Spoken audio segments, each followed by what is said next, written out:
For some context, my 33 female, boyfriend John, 41, and I have been dating for almost a year now, and things were great.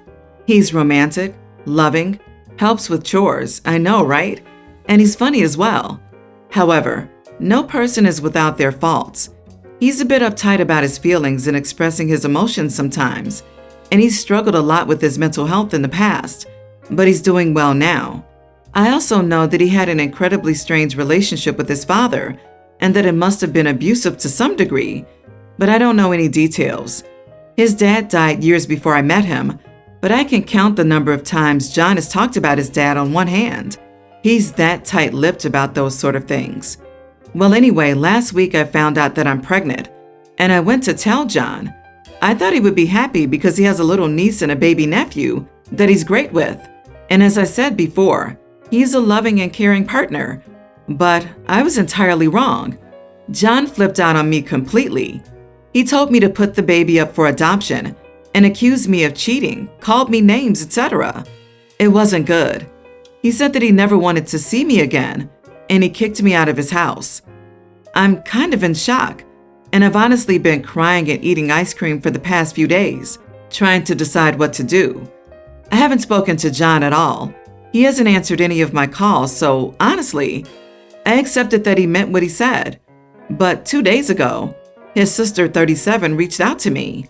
I'm not super close to her, not because she's mean or anything. It's just that John is a little introverted, so I haven't spent much time with his family. So anyway, Emily basically told me that John didn't mean anything that he said, and he was basically upset about his reaction. This made me really angry. I told her if he was that upset, he needed to apologize to me himself. And honestly, I wasn't even sure if I could accept his apology, because the way he acted made me rethink whether or not he's father material. Emily kept her cool and she explained a few things to me. First, she clarified about his dad.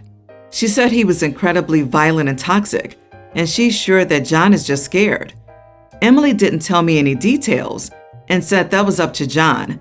And while I am heartbroken to know that the person I love so much was hurt so badly, I'm still not sure what to do or how to move forward. Emily also said that John's mom knows about what happened, so his entire family is mad about the situation, apparently madder at John than me. I don't want to put John in an uncomfortable position or force him to be a parent when he doesn't want to, but I really don't want to lose him. I want to keep the baby though, even if that makes me selfish to do so. OP, helping with chores is not a good quality you should be surprised about. It's basic, and everyone has to do it. So it's not helping you out. It's doing the bare minimum for the place he lives in.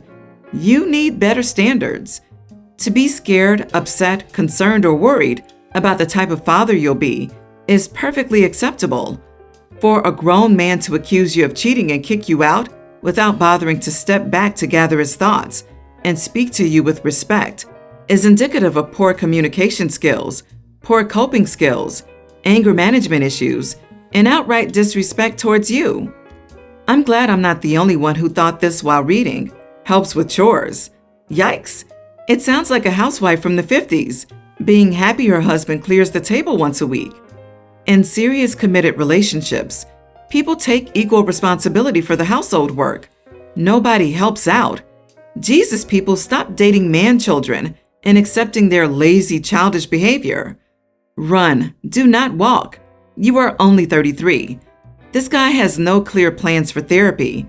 He's 41, yet not in control of himself at all, and reacted terribly as soon as you told him you were pregnant. However, assuming he never lays a hand on you, he still has some legal power over any biological children. He can sue for visitation. So might his mom if she's around. You seem to know very little about the history here, and you don't know who enabled and what kind of trauma your ex has.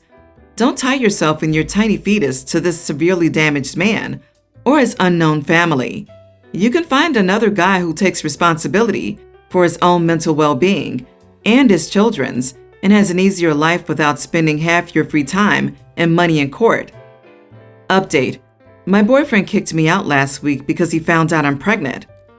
Basically, to the people who guessed that John was scared, which is why he reacted that way, you were right. He showed up at my apartment last night with a big bouquet of my favorite flowers.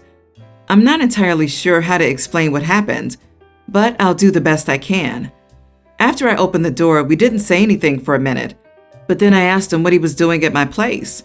He handed me the flowers and asked to come in, so I said yes. We go to the kitchen.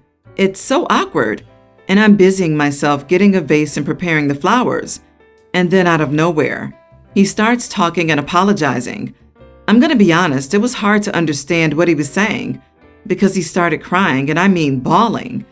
I'm still shocked about it because honestly, I've never seen John cry like that before.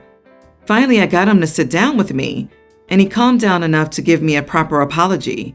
He said that he immediately thought of his childhood and was scared he would end up just like his father. Now, to my credit, I kept the promises I made in the previous post, and I didn't take them back immediately. I told him that we needed to work things out, and therapy was necessary. He wholeheartedly agreed and said that he even scheduled some personal appointments for himself, which was a pleasant surprise. He showed me the confirmation emails, so no, he wasn't lying.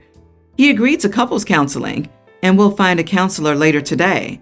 Plans to move in together are on hold. Working out this issue is the priority. I also got my wish, kind of, that John would open up more. As happy as I am that he trusted me enough to talk about his father, the few little stories he told me last night caused me to lose sleep, and I'm sure I will continue to have that problem for a while. I am still shocked and deeply upset by what he told me, and I requested that he continues to be open, but to tell me slowly so that I have time to process. Nevertheless, I am optimistic about the future, and I've made it clear to him that this is his second chance, and he will not get a third. Oh, a few additional details. The cheating allegation came from a previous relationship that cheated, and he did apologize profusely for that. He has not gotten a vasectomy. He was under the impression that he was infertile, as he was tested years and years ago, and the doctors told him he didn't need one. Lo and behold, he visited a different doctor 4 days ago, who informed him that he does have swimmers. I mean, I'm not the darn Virgin Mary. And yes, he did not know that his sister reached out to me. And yes, his mother was incredibly disappointed in him. But he has made it clear that he came back because he wanted to, not out of pressure from his family. I mentioned that one of his greatest traits is his desire to try and get better, and that is what he promised me. So I think we'll be okay. Be cautious, OP. Promising to do everything right from here won't mean he will. His reaction before was very extreme, so he's going to have to do a lot more than cry and promise to take steps to fix it. This is the first time this man seeks help for his apparent deep trauma. The first time may not stick. The fourth time may not. Therapy isn't a silver bullet. Right now, please be realistic about what you have here. You're having a baby with a very damaged person, someone you've known for less than a year, and who, at the first sign of something unexpected, verbally mistreated you and threw you out. You obviously want to take him back, but I do feel that you have rose-colored glasses on. This man is not prepared for child rearing and the stresses and lack of sleep that come with those years. You need to be realistic here and understand that you will be on the receiving end of a lot of these types of outbursts, and so will your child. Are you okay with that? I have 4-month-old twins and an 18-month-old daughter.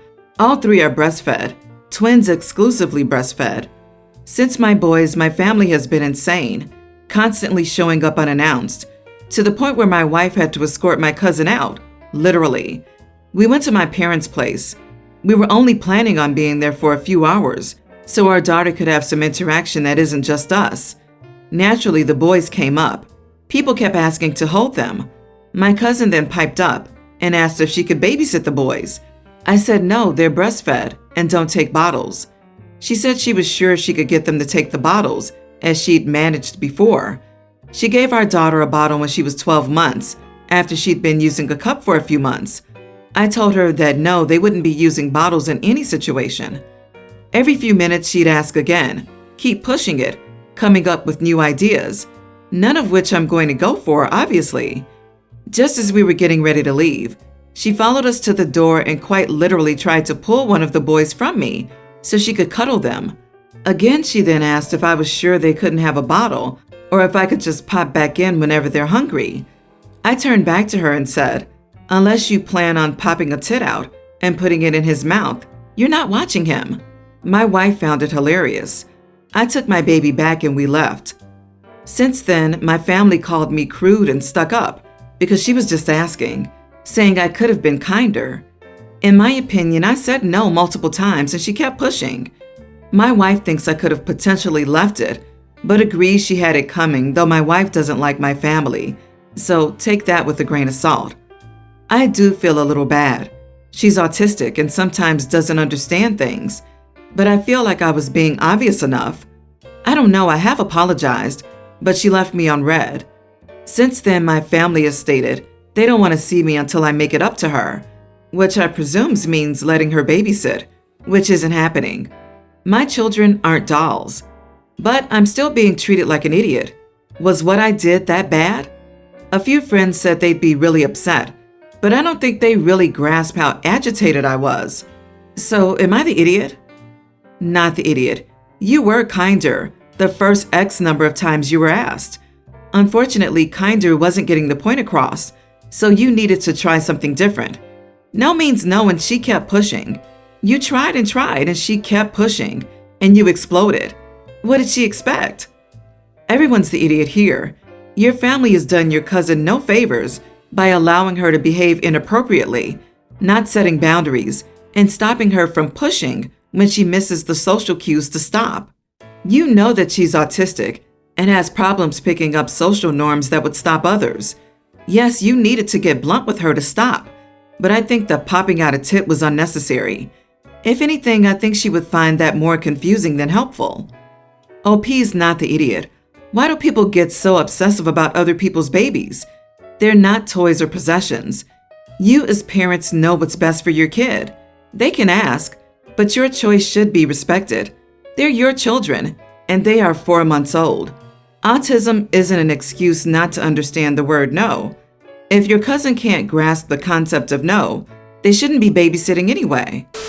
My dad found out my mom was cheating, and she won't say with who or when, but we know it's likely around the same time she was a stay-at-home mother.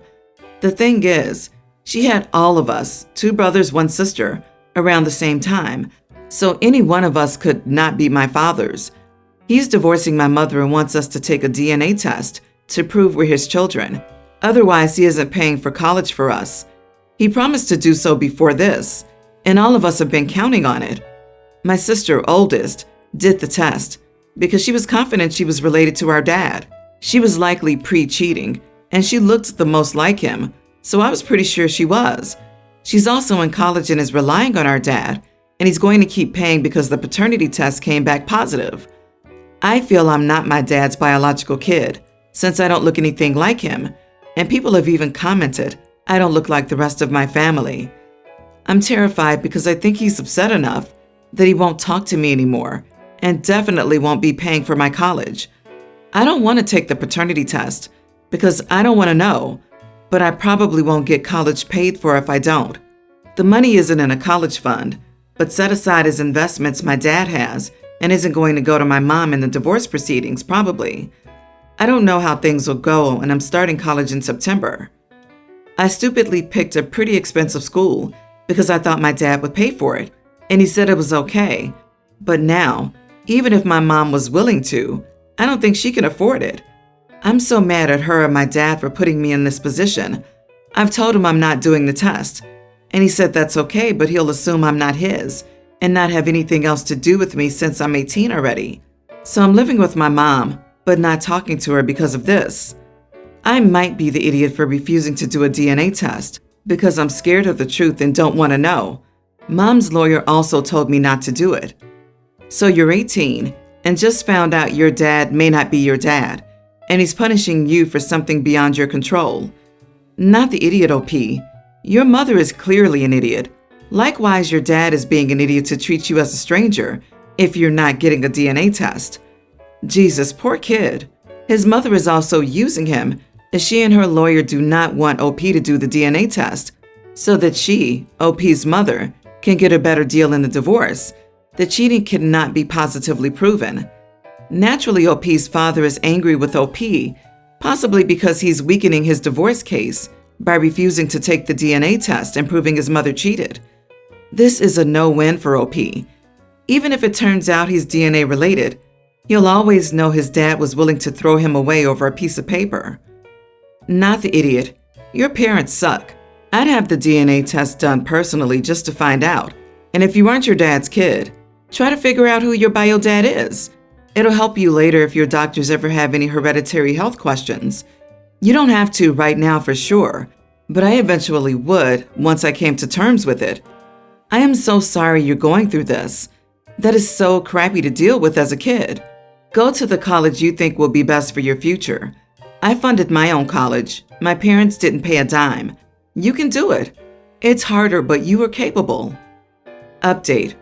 I think my mom told her lawyer I'm not my dad's, and he wants to prevent my dad from having concrete proof she was cheating. It's because her parents, my grandparents, refused to believe she cheated. We come from a conservative community, and if there's proof like that out there, no one's going to want anything to do with her. She just wants to save her own skin. After reading some of the comments, I've decided to do the test. I didn't want to out of fear, but now it's clear it doesn't really matter, and it's better I know for sure. So when I was dating my ex-boyfriend, he'd take me to this wonderful Korean barbecue place. It is his favorite restaurant, and I love it too. We broke up in a rather messy and bad way, as the relationship turned sour. I won't play the blame game, there was fault on both sides.